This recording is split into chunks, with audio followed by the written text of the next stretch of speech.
Hello everyone, இன்றைக்கி நம்ம ரொம்பவே டேஸ்டான செட்டிநாடு சிக்கன் கிரேவி பண்ணலாம்.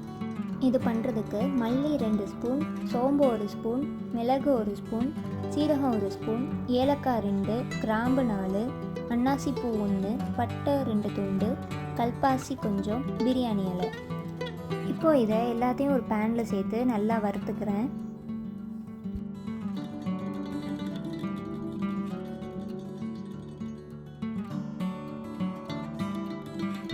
பிரியாணி எல்லாம் ஒன்று சேர்த்து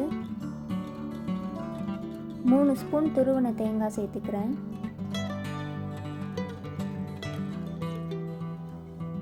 இது எல்லாத்தையும் நல்லா வறுத்துக்கலாம். கொஞ்சமாக இதில் கருவேப்பிலை சேர்த்துக்கிறேன்.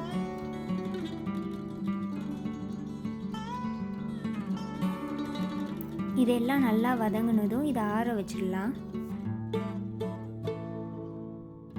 இது ஆறுனதும் மிக்சி ஜாரில் மாற்றிட்டு 4லேருந்து 5 காஞ்ச மிளகாய் சேர்த்துக்கிறேன். தேவையான அளவு தண்ணி சேர்த்து இதை மையாக அரைச்சி எடுத்துக்கிறேன். இந்த மாதிரி அரைச்சி எடுத்தாச்சு. இப்போது பேனில் 3 ஸ்பூன் நல்லெண்ணெய் சேர்த்துக்கிறேன். வாசனைக்காக 2 துண்டு பட்டை, கொஞ்சமாக சோம்பு சேர்த்துக்கிறேன்.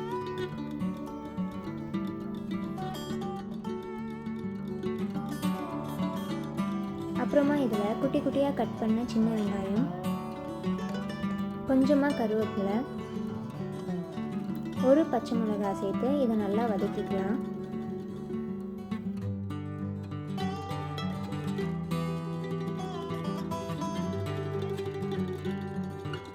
வெங்காயம் கொஞ்சம் வதங்கினதும் இதில் 2 ஸ்பூன் இஞ்சி பூண்டு பேஸ்ட் சேர்த்துக்கிறேன்.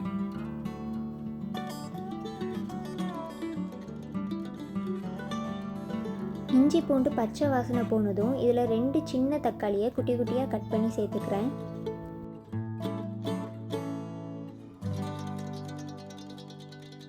தக்காளி நல்லா மசிஞ்சதும் இதில் 1/2 கிலோ சிக்கன் சேர்த்துக்கலாம். சிக்கனில் கொஞ்சமாக மஞ்சள் போட்டு நல்லா வாஷ் பண்ணி எடுத்துருக்கேன்.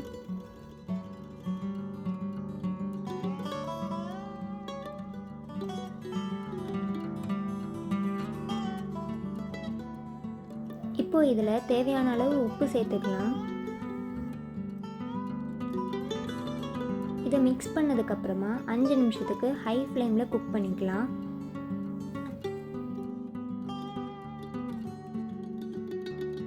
அஞ்சு நிமிஷத்துக்கு அப்புறமா சிக்கனில் இருக்கிற தண்ணியெல்லாம் வெளியே வந்துடுச்சு.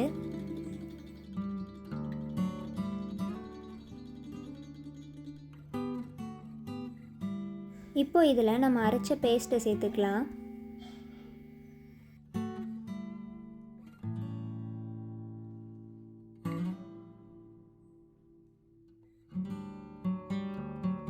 எனக்கு கிரேவி மாதிரி வேணும், அதனால இதில் கொஞ்சமாக தண்ணி சேர்த்துக்கிறேன்.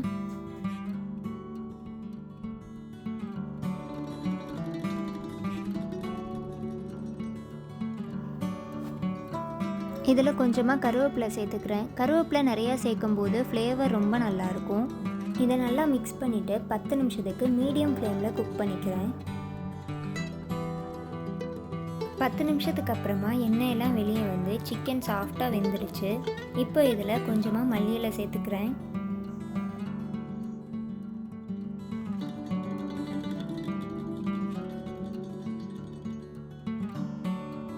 அவ்வளோதான், சுவையான செட்டிநாடு சிக்கன் கிரேவி தயார்.